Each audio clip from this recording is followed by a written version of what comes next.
வெற்றி பயணம் பாகம் 3 சர்ச் பெல் 310 விண்ணரசு எதற்கு ஒப்பாகும்? இறைமகன் இயேசு இவ்வுலகிற்கு வந்தார்.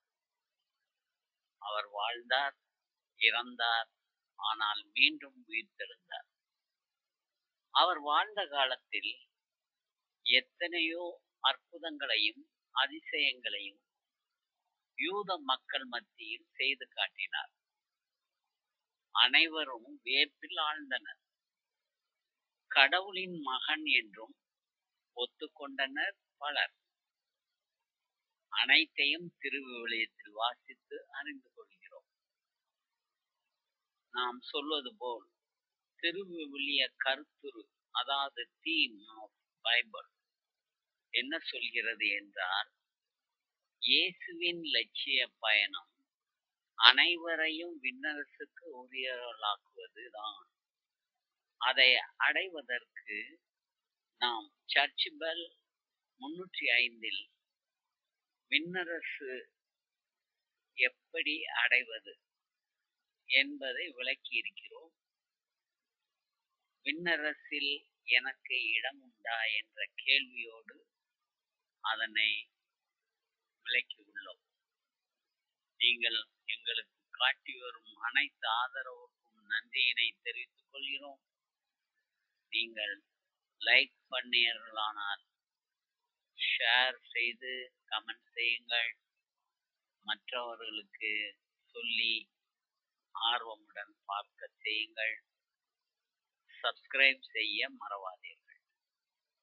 இப்போது விண்ணரசு எதற்கு ஒப்பாகும் என்ற தலைப்பில் இந்த பகுதியினை தருகின்றோம். எந்த விதமான ஒரு தொண்டாக நம் வாழ்க்கையை நடத்தி கொள்ள வேண்டும், இதனை தெள்ள தெளிவாக நமக்கு ஒரு பல உவமைகள் மூலமாக இயேசு கற்றுத் தருகிறார். தொடர்ந்து இதனை கேட்டு மகிழ்வோமா.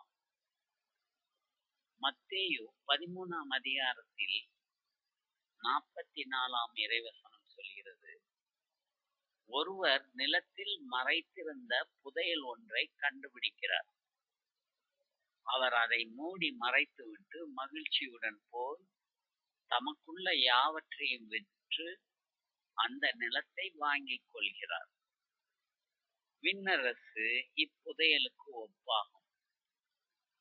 இதனை இயேசு சொல்லி நமக்கு விவரத்தை இந்த பகுதியில் கொடுத்திருக்கிறார். உள்ளத்தின் நிறைவை வாய் பேசும். நல்லவர் நல்ல கருவூலத்திலிருந்து நல்லவற்றை வெளிக்கொணர்வர்.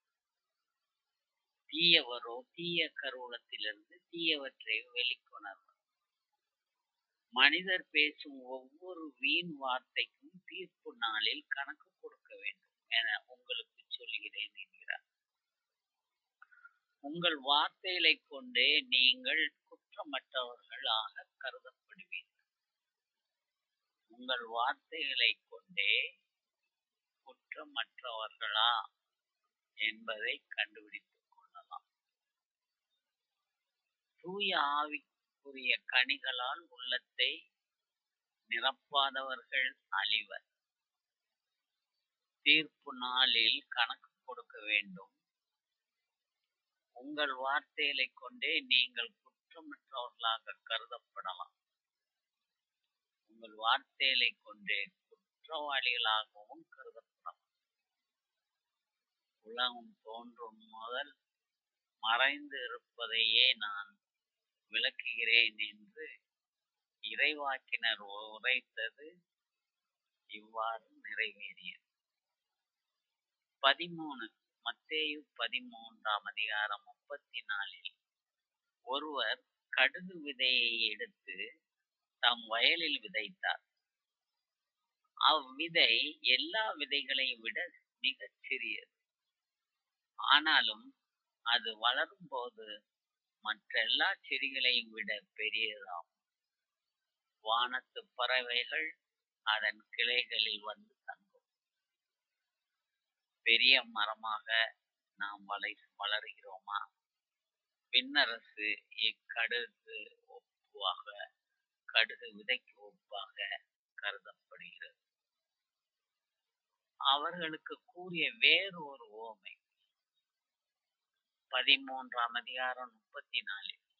பெண் ஒருவர் புளிப்பு மாவை எடுத்து 3 மரக்கால் மாவில் பிசைந்து வைத்தார். மாவு முழுவதும் புளிப்பேறியது. விண்ணரசு இப்புளிப்பு மாவுக்கு ஒப்பாகும் என்கிறார். இதே சமயத்தில் அவருடைய சீடர்கள் அவர் அருகே வந்து, வயலில் தோன்றிய களைகளைப் பற்றிய உவமையை எங்களுக்கு விளக்கிக் கூறும். அது எங்களுக்கு சரியாக புரியவில்லை. வயலில் தோன்றிய களைகளைப் பற்றி ஏற்கனவே உவமையாக சொன்னதை விளக்கிக் கூறும் என்று கேட்டனர். அதற்கு அவர் பின்வருமாறு கூறினார்: நல்ல விதைகளை விதைப்பவர் மானிட மகன். வயல் இவ்வுலகம். நல்ல விதைகள் கடவுளின் ஆட்சிக்கு உட்பட்ட மக்கள். களைகள் தீயோனை சேர்ந்தவர்கள். அவற்றை விதைக்கும் பகைவன் அலகை, சாத்தான். அறுவடை உலகின் முடிவு. அறுவடை செய்வோர் வானதூதர். எவ்வாறு களைகளை பறித்து தீக்கிரையாக்குவார்களோ அவ்வாறே உலக முடிவிலும் நடக்கும். மானிட மகன் தம் வானதூதரை அனுப்புவார். அவர்கள் அவருடைய ஆட்சிக்கு தடையாக உள்ள அனைவரையும், நெறி கெட்டோரையும் ஒன்று சேர்ப்பார்கள். பின் அவர்களை தீச்சுளையில் தள்ளுவார்கள். அங்கே அழுகையும் அங்கலாய்ப்பும் இருக்கும். அப்போது நேர்மையாளர்கள் தம் தந்தையின் ஆட்சியில் கதிரவனைப் போல் ஒளி வீசுவர். கேட்க செவியுள்ளவர் கேட்கட்டும். இவ்வாறு அவர் அந்த உவமையை சொல்லி முடிக்கிறார். அடுத்து ஒரு உவமையை சொல்கிறார். ஒருவர் நிலத்தில் மறைத்திருந்த புதையல் ஒன்றை கண்டுபிடிக்கிறார். அவர் அதை மூடி மறைத்துவிட்டு மகிழ்ச்சியுடன் போய் தமக்குள்ள யாவற்றையும் விற்று அந்த நிலத்தை வாங்கிக் கொள்கிறார். விண்ணரசு இப்புதையலுக்கு ஒப்பாகும். வணிகர் ஒருவர் நல் முத்துகளை தேடிச் செல்கிறார். விலை உயர்ந்த ஒரு முத்தை கண்டவுடன் அவர் போய் தமக்குள் யாவற்றையும் விற்று அதை வாங்கிக் கொள்கிறார். விண்ணரசு இந்நிகழ்ச்சிக்கு ஒப்பாகும் என்கிறார். விண்ணரசு கடலில் வீசப்பட்டு எல்லா வகையான மீன்களையும் வாரிக்கொண்டு வரும் வலைக்கு ஒப்பாகும் என்கிறார்.